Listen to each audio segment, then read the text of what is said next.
What do we mean when we say the word saint? What we celebrate in the saints is not a particular human being's particular capacity to be saintly. We celebrate God's ability to do beautiful, redeeming things through very flawed people. Because that's all God ever has to work with, you know? Very flawed people. The only material world that God can work with is us. And we are mortal, you and I. We are finite, we are limited, we are imperfect. That's all God has to work with. And it's incredible. It is truly incredible when God gets something beautiful done through a person.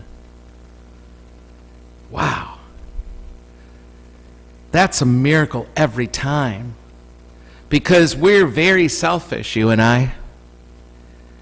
What is being celebrated here tonight should always be God and God's work, not someone or someone's capacity to be a better person than I am. That doesn't feel like a safe thing to me because everybody has the capacity for deception or a capacity to not be a good person or to hurt other people, and that's the trap. There are traits I see in others that I think are really admirable in them. But that's a little different than saying that whole package of a person has a purity to it, a perfection to them or to their lives. That would be a trap. Tell me, do you think people have a harder time conceiving of themselves as saints or sinners? Which is harder for you, to think of yourself as a saint or to think of yourself as a sinner? Or is it that we can't hold the two ideas together even at the same time? The thing about Catholic theology is that it's based in paradox. We're simultaneously sinner and saint, 100% of both all the time. But that means that if you really just think you're a saint, maybe the gospel, the good news for you tonight is that you're a sinner. If you think of yourself just as a sinner, maybe the gospel tonight, the good news for you is to say you're a saint. We're always living, you and I, we're always living in the tension between these things. Nobody's 80-20, nobody's 40-60. What happens if we think we can obtain that purity, that perfection, and we don't? Then we either despair or we pretend that those other aspects don't fit a saintly, godly disciple life, aren't there. We pretend it's not there. We can't let ourselves even look at it. For instance, for example, that's where you get religious leaders who are smoking crack with a male prostitute because they couldn't face that part of themselves. It's going to ooze out. It's going to come out sideways one way or another if we don't understand, appreciate, welcome both and into our lives. Or a pastor from just down the road who was severely depressed in a church that's really big about positive thinking and positive theology and positive resurrection life and never the suffering side, who could not admit to himself really, could not admit to his wife and his 3 young children, could not admit to his congregation that he was suffering mightily from depression. He couldn't let them see that because it was somehow unacceptable to be a saint and a sinner. And so one afternoon, he jumped in front of a train.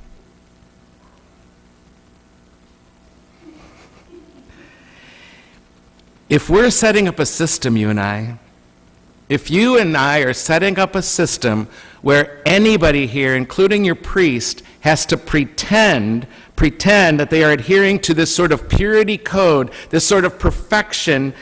That's a recipe for deceit, a recipe for denial, and a recipe for disaster. We can't set up those kinds of systems and thrive, you and I. When John the Baptist was preaching, for example, he was preaching a baptism of repentance for the forgiveness of sins. And the text goes on to say that all of Jerusalem came out to hear him, to be baptized by him. Well, that's probably not true, as a matter of fact. I don't think that's true because I think that the religious authorities, those for whom life wasn't really that hard, the people who felt they were nailing it in their life, would never be able to hear that as good news. On the other hand, the people who thought hearing that message, a message of repentance for the forgiveness of sins, when they heard it, they thought, oh my gosh, a baptism for the repentance of sins? Sign me up. They were the ones running to the Jordan River. There are always going to be people who are fine, who don't really need this. I don't particularly want to have coffee with those people, but there are people like that who don't think they need this stuff. I find people like that extremely boring, actually, uninteresting.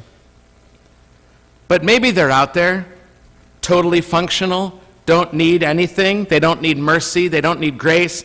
None of that's appealing to them. I can also imagine there are other people who have a really hard time embracing the saintly end of things, who are accidental saints, really.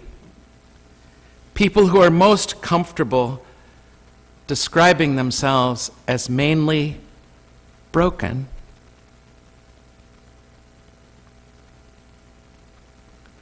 That's why I, Gary Brown, and perhaps you see this in yourself as well, that's why I need to hear this gospel, the gospels of the church proclaimed Sunday after Sunday. And that's why I need to receive the Eucharist. I need to receive the Eucharist at least once a week,